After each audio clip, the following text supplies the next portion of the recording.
Maya's hands were shaking as she tried to type on her cracked phone screen. It was 3 in the morning, and both her baby twins wouldn't stop crying. Their little faces were red and hot to the touch. She'd given them the last dose of fever medicine hours ago, but it wasn't helping much. Come on, she whispered to herself, trying to find her babysitter's number through blurry, exhausted eyes. She'd been awake for almost 30 hours straight. Her shift at the diner had ended at midnight, and she'd come home to find both babies burning up with fever. The studio apartment felt like an icebox. The heating had broken down 3 days ago, and her landlord kept saying he'd fix it tomorrow. Maya had stuffed towels under the door and piled every blanket she owned on the baby's crib. But it wasn't enough. She finally found what she thought was her babysitter's contact and started typing frantically. Her fingers flew across the screen as one baby wailed louder. "Please, I'm begging you. The babies have been up all night with fever. I can't miss another shift or I'll lose my job. Can you come early? Like really early? I need to be at the diner by 6. She hit send and slumped against the wall, pulling both babies close to her chest. At 23 years old, she felt about 100. The twins were only 11 months old, and she'd been doing this alone since the day they were born. Their father had disappeared the moment she told him she was pregnant. No calls, no texts, nothing. Her phone buzzed. Thank God. What's the situation? How high is their fever? What's your address? Maya blinked at the screen. Her babysitter never asked this many questions. Usually she just said yes or no. But Maya was too tired to think about it. Maybe Linda was just being extra careful this time. Both are around 102. They've had medicine, but it's not really working. I'm at 412 Riverside Apartments, Unit 3B. The building with the broken front door sign. Can you really come? I'm so desperate. I already missed 2 shifts this month, and my boss said 1 more and I'm done. She typed out more, her thumbs moving automatically as tears started running down her face. The heating's broken and the landlord won't fix it. I think that's why they're sick. And I have their doctor bills from last month still sitting on the counter. I don't know what I'm going to do. I can't lose this job. It's the only thing keeping us off the streets. The response came quickly. Stay calm. Help is coming. Don't go anywhere. Maya felt a wave of relief. Linda was really coming through for her. She'd have to find a way to pay her extra this week, even if it meant skipping a meal or 2. She managed to get the babies to calm down a little, rocking them both in her arms and humming softly. Her body ached everywhere. She'd been working double shifts 6 days a week for months now, and every muscle screamed for rest. About 45 minutes later, she heard a car pull up outside. That was weird. Linda didn't have a car. She usually took the bus. Maya walked to the window, still holding the babies, and nearly dropped her phone. A long, shiny black limousine was parked right in front of her building.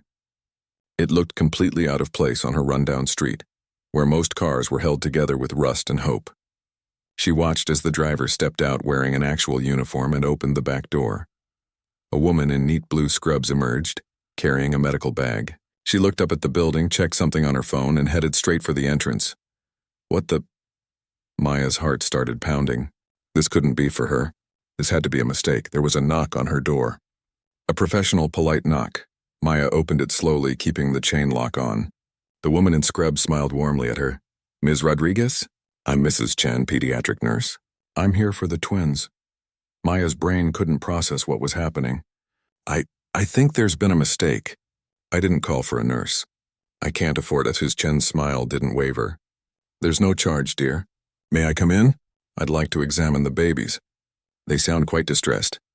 Before Maya could respond, her phone rang. An unknown number. Her finger hovered over the decline button, but something made her answer. Hello? Ms. Rodriguez? This is Damien Cross. The voice was deep, calm, and clearly belonged to someone used to being in charge. Who? I believe you meant to text your babysitter tonight. You texted me instead. Maya's stomach dropped. She looked at her phone's message history and saw with horror that she'd sent all those desperate messages to a number she didn't recognize. It wasn't saved in her contacts. She must have mistyped when searching for Linda's name. Oh my God, I'm so sorry. I didn't mean to. I was so tired and the babies were crying and she felt like she might throw up from embarrassment. Ms. Rodriguez, please listen to me. His voice was firm but not unkind. Your children need medical attention right now. Mrs. Chen is one of the best pediatric nurses in the city. Let her examine them. There's also a car waiting to take you to work afterward. I can't pay for this. I don't even know who you are. Maya was backing away from Mrs. Chen, who stood patiently in the doorway. My name is Damian Cross. I run Cross Industries. And you're not paying for anything. Your babies are sick, Ms. Rodriguez. Right now, that's all that matters. We'll discuss everything else later. Please let Mrs. Chen help them. Something in his voice made Maya stop. It wasn't pity exactly. It was more like he understood, really understood what it felt like to be desperate. Why would you do this for a complete stranger? She asked quietly. There was a pause on the other end. Because once upon a time, someone needed to do this for my family and no one did. Please let her help. Maya looked at her babies, their little faces still flushed with fever, and made a decision. She opened the door fully and let Mrs. Chen inside. The nurse immediately got to work, her movements quick and efficient but gentle. She examined both twins, took their temperatures properly, listened to their breathing and checked their ears and throats, all while talking softly to them and to Maya, explaining everything she was doing. The good news is it looks like a standard viral infection, Mrs. Chen said after about 20 minutes. Nothing too serious, but they do need to be monitored. Their apartment temperature isn't helping. Is your heating broken? Maya nodded, too overwhelmed to speak. Mrs. Chen pulled out her phone and made a call. Yes, emergency heating repair needed at 412 Riverside Apartments, Unit 3B. Yes, I know it's early. That's why I'm calling you. It needs to be done today. She listened for a moment. Mr. Cross is covering it. Thank you. Maya stared in disbelief as this stranger organized her entire life in a matter of minutes.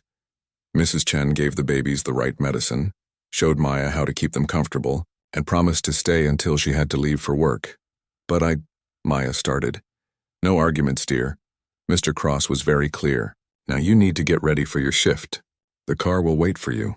As Maya stood in her tiny bathroom, splashing water on her face and trying to process what had just happened, she had no idea that this wrong number was about to change her entire life. Maya had never been inside a limousine before. The leather seats were softer than her own bed, and the whole car smelled like expensive cologne and new leather. She sat stiffly, afraid to touch anything, her worn work uniform looking even more shabby against all this luxury. The driver didn't say much, just gave her a polite nod and asked which diner. When they pulled up outside Pete's 24-hour diner, Maya saw the morning crew smoking by the back entrance. Their cigarettes froze halfway to their mouths as they watched her step out of the limo. Maya? Girl, what in the world? Her coworker Rita practically ran over, her eyes wide as saucers. Whose car is that? Did you rob a bank or something? Maya forced a laugh, but her stomach was in knots. Long story. I'll explain later. Is Frank in yet? Yeah, and he's in a mood. Table 6 has been waiting 20 minutes because Jenny called in sick again. Rita was still staring at the limo as it pulled away. Seriously, though, you have to tell me what's going on. That car probably costs more than this entire building. The shift was brutal. Maya's body was running on fumes and her mind kept drifting back to the apartment. Were the babies okay? Was Mrs. Chen really still there? What if this was all some kind of weird dream and she'd wake up to find everything falling apart? She messed up 3 orders in the first hour. Frank, the owner, pulled her aside during the breakfast rush. Maya, I like you. You're a hard worker, but you're barely standing up straight today. What's going on? The twins were sick all night. I'm sorry, Frank, it won't happen again. He sighed, his weathered face softening just a bit. Look, I get it. I raised 4 kids myself, but I got a business to run. You've already missed shifts this month. I can't keep making exceptions, I know.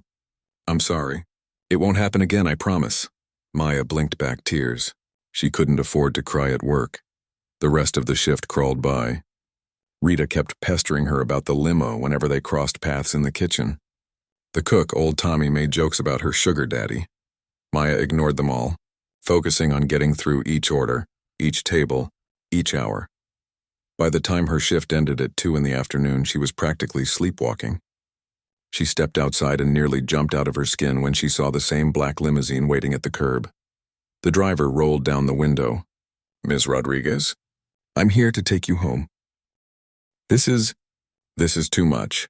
I can take the bus, but even as she said it, her feet were already moving toward the car. She was just too tired to fight it. When she got back to her apartment, she stood outside her own door for a moment, almost afraid to go in. What would she find? But she could hear the babies inside, not crying, just making their usual babbling sounds. She opened the door and stopped dead.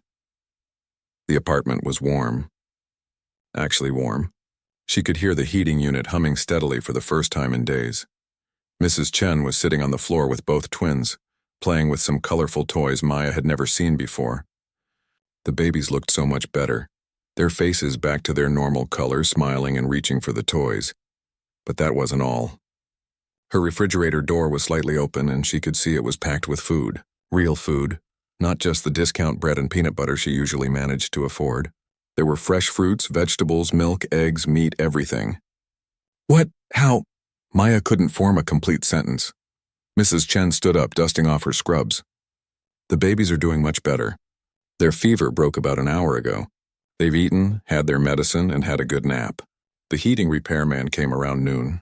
Your refrigerator wasn't working properly either, so he fixed that too. Maya walked slowly to the kitchen counter.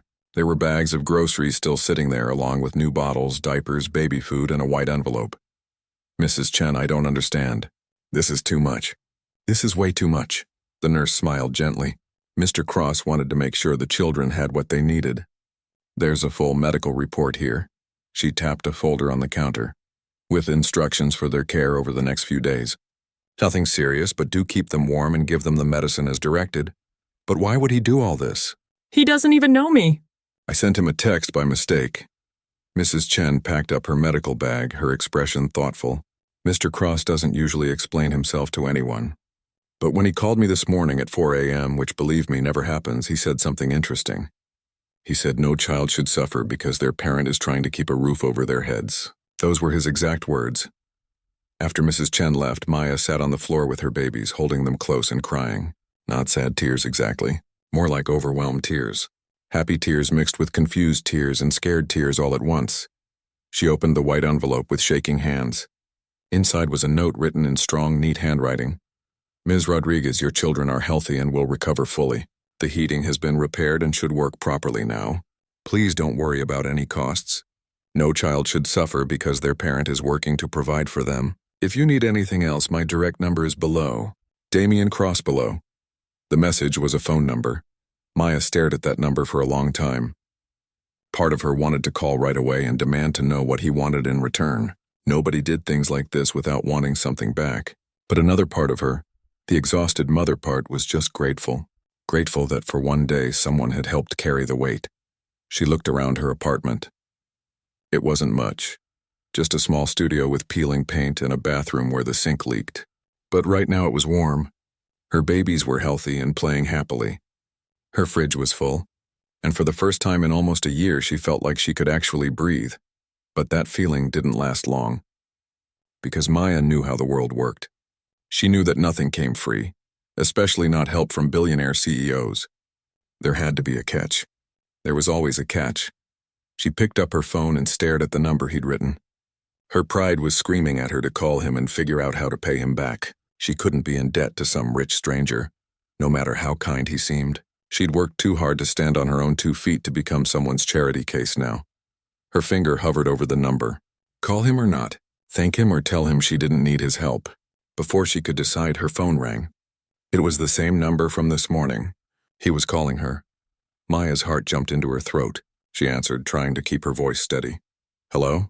Ms. Rodriguez, this is Damien Cross. I hope I'm not disturbing you. Mrs. Chen informed me that the twins are doing well. Yes, they're much better. Thank you.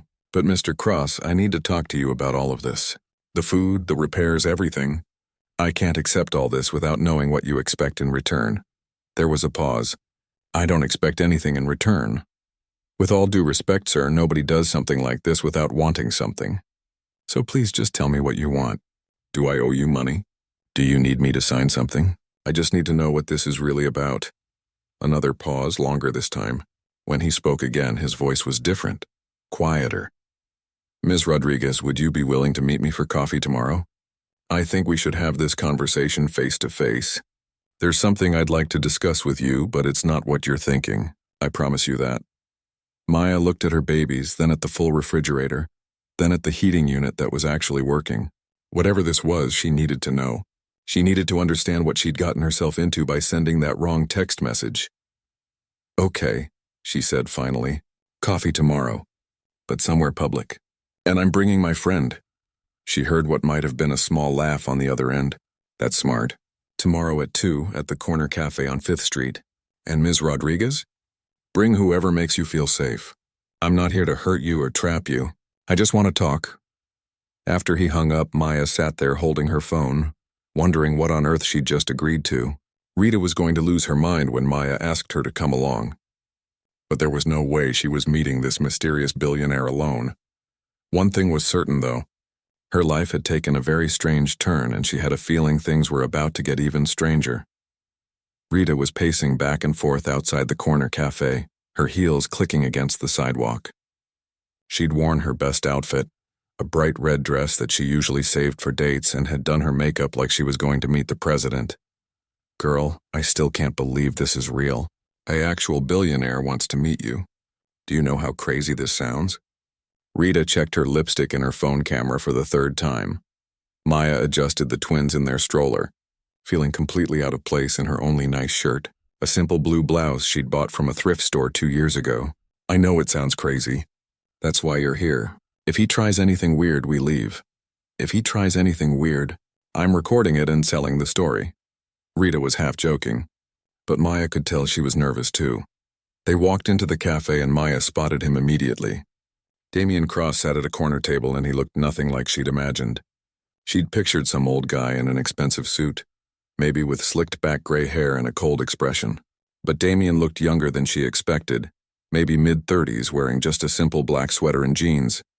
He could have been anyone, except for the way he carried himself, that quiet confidence that people with real power seemed to have. He stood up when he saw them approaching, and Maya noticed he was tall, probably over 6 feet. His dark hair was slightly messy, like he'd been running his hands through it. And he had these intense brown eyes that seemed to see right through her. "Ms. Rodriguez, thank you for coming." His voice was the same one from the phone, calm and steady. Then he looked at Rita. "And you brought a friend. That's good." Rita's jaw had dropped slightly. She quickly closed it and stuck out her hand. "I'm Rita. I work with Maya, and I'm here to make sure everything's above board, Mr. Cross." He shook her hand, and something that might have been amusement flickered across his face. "I appreciate that. Please sit down. Can I get you both something to drink?" After they ordered coffee for Maya and some fancy latte for Rita, Damian leaned back in his chair and studied Maya for a moment. It wasn't creepy or uncomfortable, more like he was trying to figure out how to start. "I'm sure you have questions," he said finally. "A lot of them," Maya replied, keeping her voice firm. "Starting with why you'd help a complete stranger the way you did, and what you want in return." Damian nodded slowly. "Fair question. The truth is complicated, but I'll try to explain." He paused, seeming to gather his thoughts. "When I was 7 years old, my mother was a lot like you. Single parent, working 3 jobs, trying to keep me and my little sister alive. We lived in an apartment smaller than the one you're in now." Maya hadn't expected that. She glanced at Rita, who looked equally surprised. "One winter, my sister got really sick. Pneumonia. My mother begged everyone for help, our landlord, her boss, even random people at the hospital. But nobody would help without money up front. And we didn't have any." His jaw tightened. "My sister died when she was 5 years old.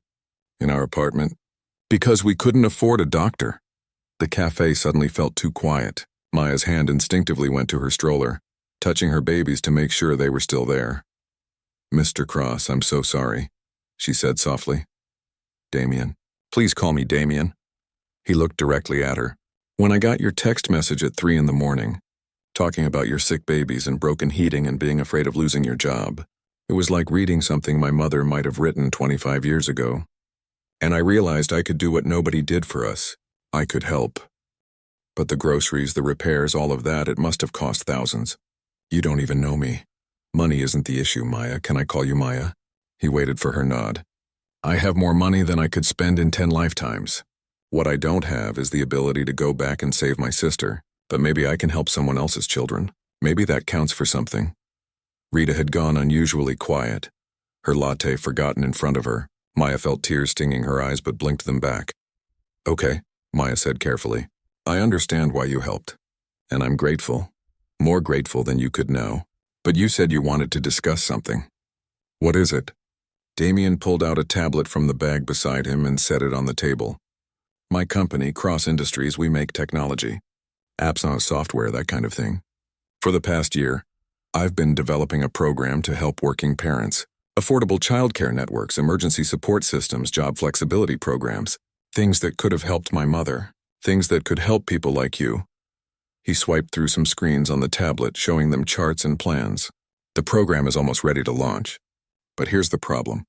It's being designed by people like me, rich executives who haven't struggled in decades. We don't really know what working parents actually need. We're guessing. So you want Maya to test it? Rita asked, leaning forward now, her protective mode kicking in. More than that. Damien looked at Maya. I want to hire you, full-time. Your job would be to tell us what works and what doesn't. Share your story.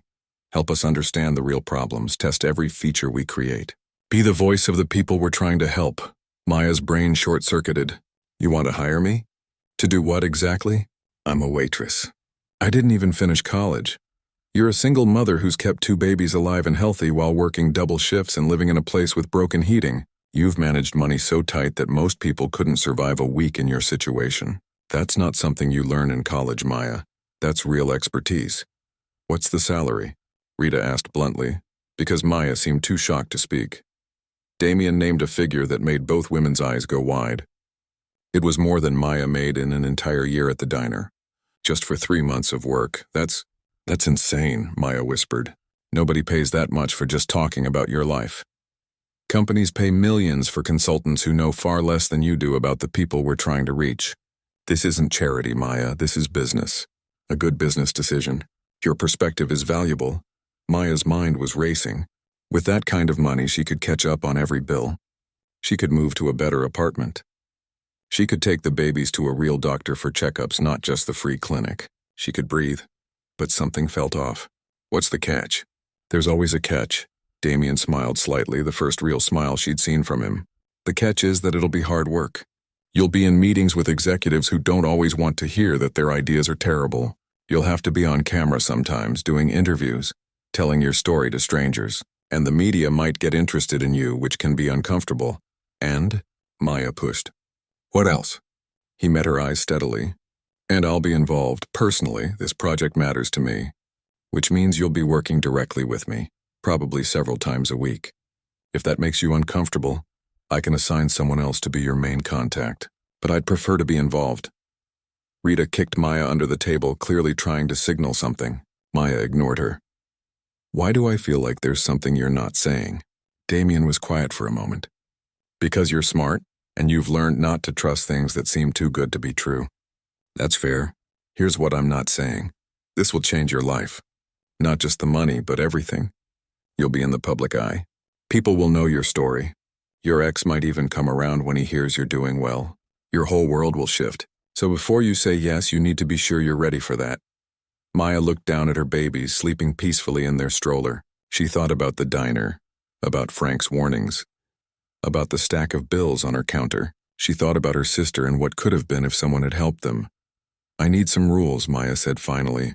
Boundaries. If we do this, I'm not your charity case. I'm your employee. We keep things professional, and I get to control my own story. Nobody tells me what I can or can't say. Agreed. And if at any point I feel like you're trying to use me or manipulate me, I walk away, even if I already spent the money. Agreed. And Rita gets free babysitting from your fancy program when it launches. Rita gasped.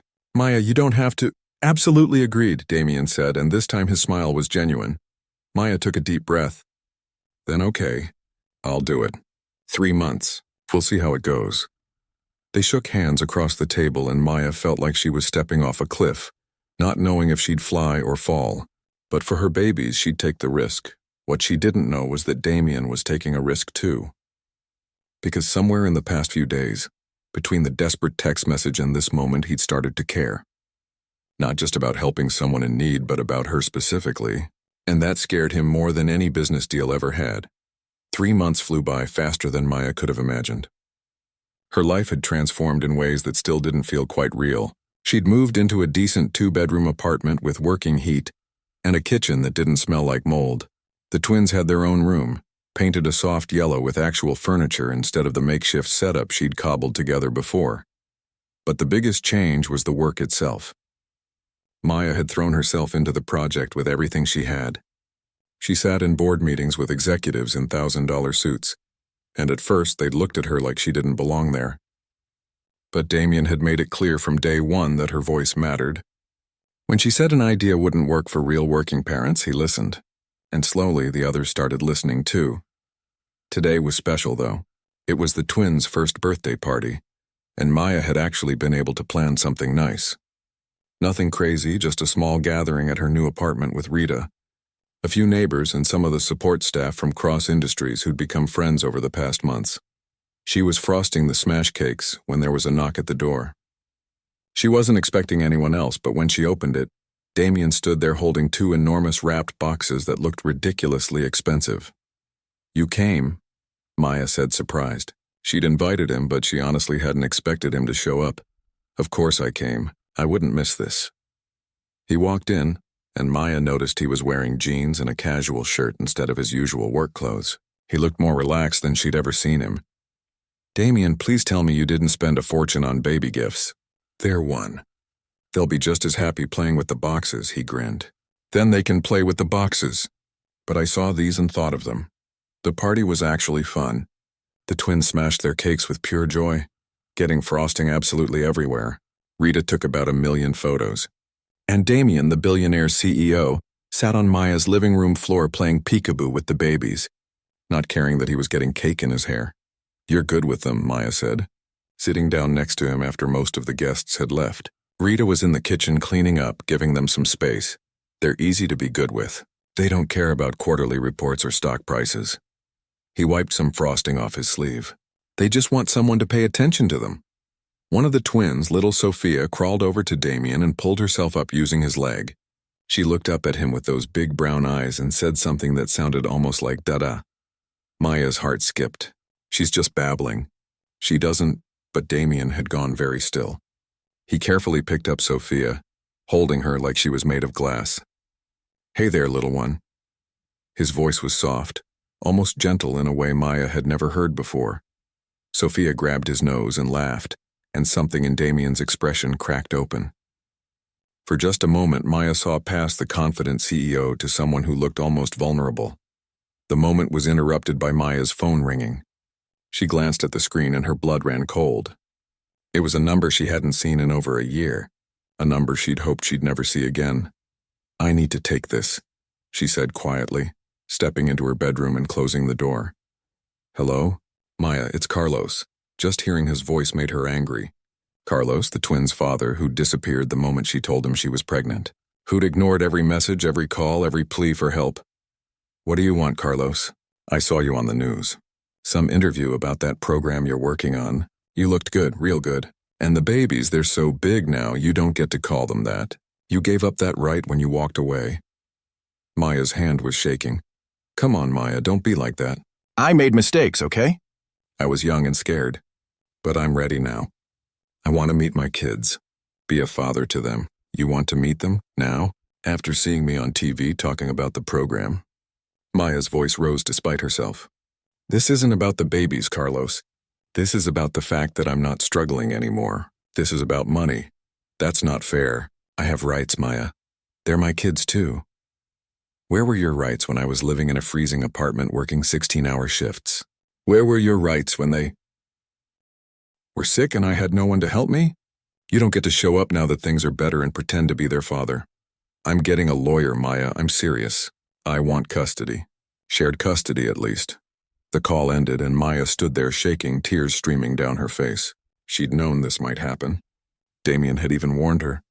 But knowing it was coming didn't make it any less terrifying. There was a soft knock on the door. "Maya, can I come in?" It was Damien. She opened the door, not bothering to wipe her tears. He took one look at her face and his expression darkened. "What happened?" "Carlos, the twins' father," he called. "He wants custody." The words came out in a rush. "He saw me on the news and now suddenly he wants to be a dad. He's getting a lawyer. Damien, what if he takes them? What if a judge decides they need their father and—" "Stop." Damien's voice was firm. He guided her to sit on the bed. Breathe, Maya, just breathe for a second. She tried, but panic was clawing at her chest. Those babies were everything. They were her whole world. The thought of losing them made her feel like she was drowning. Listen to me, Damien said, crouching down in front of her so they were eye level. Carlos abandoned those children. There's a record of that. You have text messages, right? Proof that he ignored you? Maya nodded. She'd kept everything, hoping she'd never need it. Then we fight this. I have the best family lawyers in the state. They'll handle everything. He's not taking those babies from you, Maya. I won't let that happen. Why? The word came out as barely a whisper. Why do you care so much? This is beyond the job, Damien.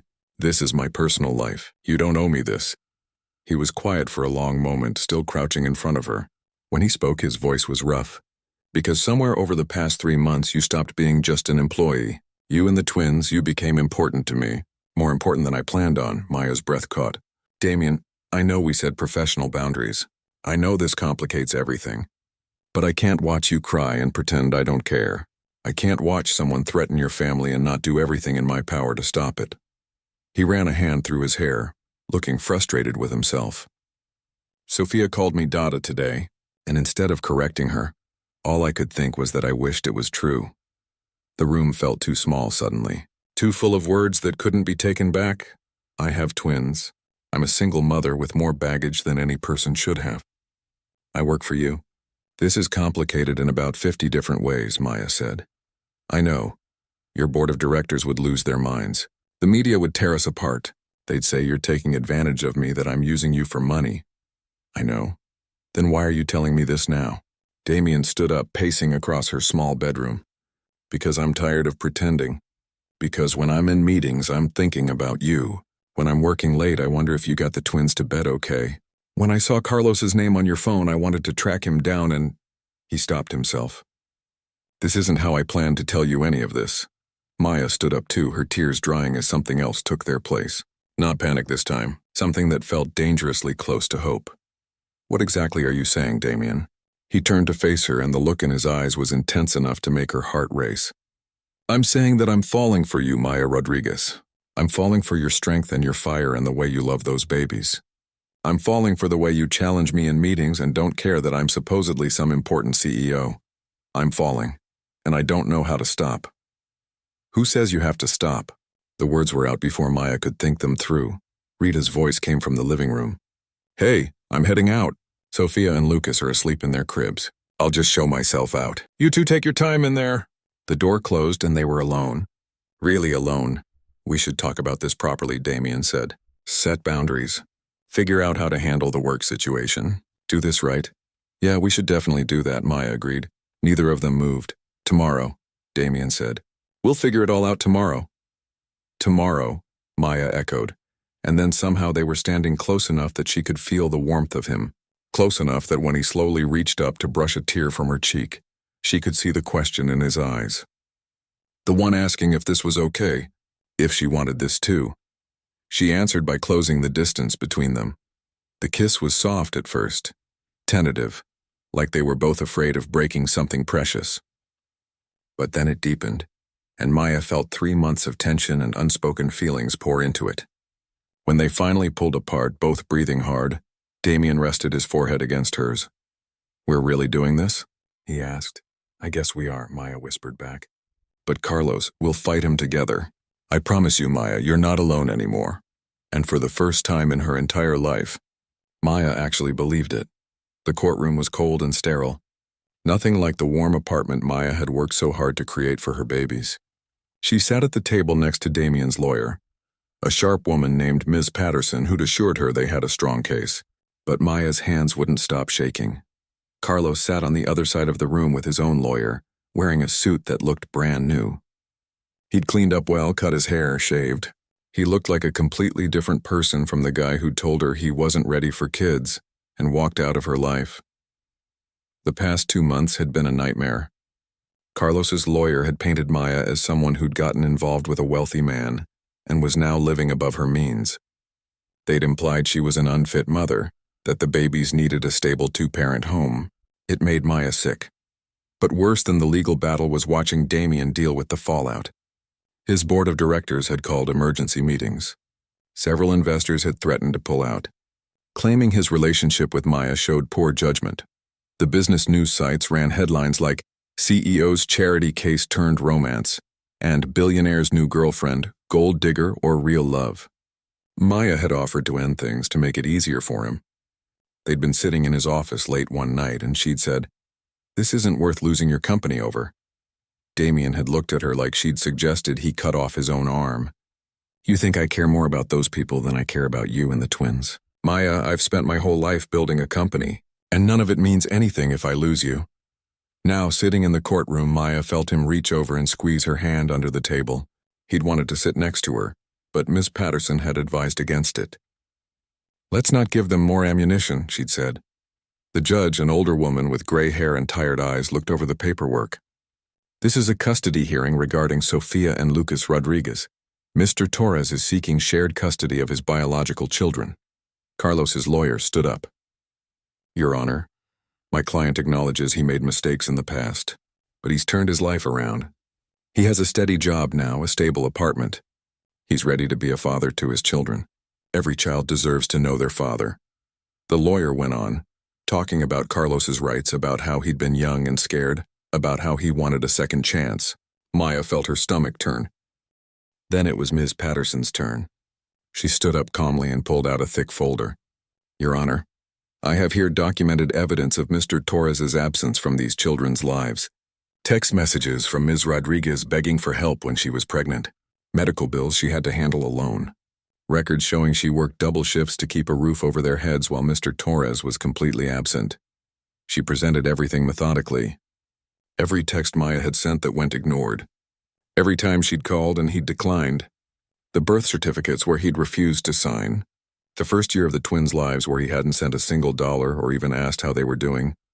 Mr. Torres claims he's changed," Ms. Patterson continued. "But the timing is interesting.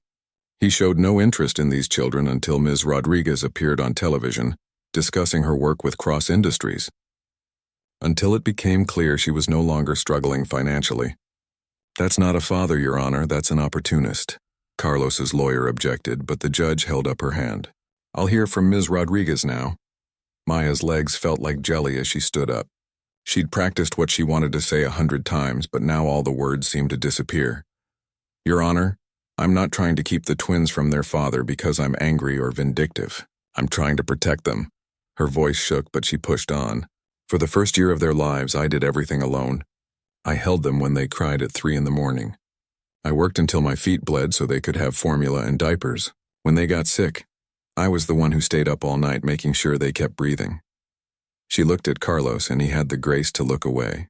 Carlos wasn't there. Not because he couldn't be, because he chose not to be. And now he wants to walk back into their lives like he has a right to them. Children aren't trophies you can claim when it's convenient. The judge made some notes. "Ms. Rodriguez, I understand you're now in a relationship with Damien Cross?" "Yes, Your Honor. And you're working for his company?" "I was working for his company before we got involved romantically. I was hired because of my experience as a working single mother, to help develop programs to support families like mine.